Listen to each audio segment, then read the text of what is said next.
Vis dėlto, ko aš neradau budizme, kad budizmo musės nesąmonės, kad viltis tada, kada pereini per 10, o būna ne 11, o 0. Tada supranti,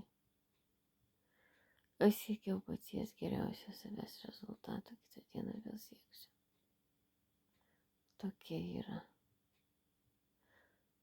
žmogaus lygų gamta, supratimas, natūralumas.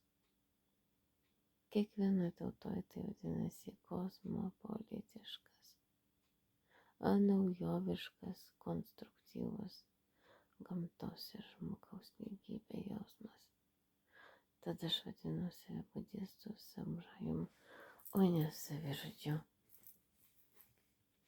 Ir ne auka, o kažkokios tai žydų komandinės skylės, o kaip po kanalizacija. Ir ji nelamedo alfas omega.